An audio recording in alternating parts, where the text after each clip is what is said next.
Баршаңызға сәлем. Бүгін сіздермен ет салмасымен пісірілген баклажан рецептісімен бөлісемін.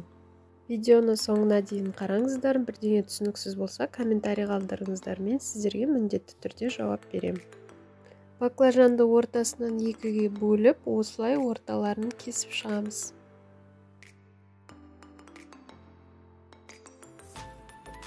Тағамның құрамын видеоның астында қалдырамын. Менің каналыма тіркелуді ұмытпаңыздар және лайк басып кетіңіздер. Баклажанның бетіне зәйтүн майын құйып шығып, 180 градуста қызып тұрған пеште 35 минутта пісіріп аламыз. Баклажанымыз піскен соң орталарын алып тазартып қоямыз.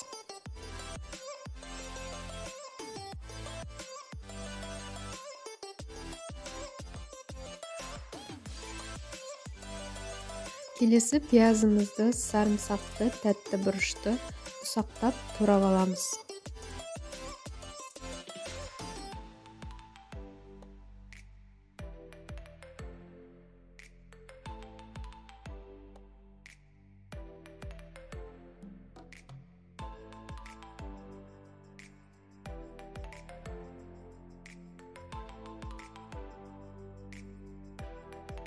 Қызып тұрған табаға пиязды, сарымсақты салып қуырамыз.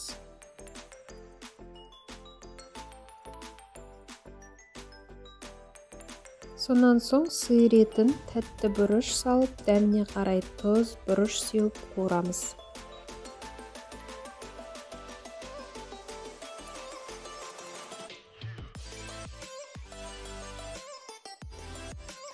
Сосын араластырып тұрып 2 қасық кетчуп салып, баклажанның етін салып, су тартылғанша қуырып аламыз.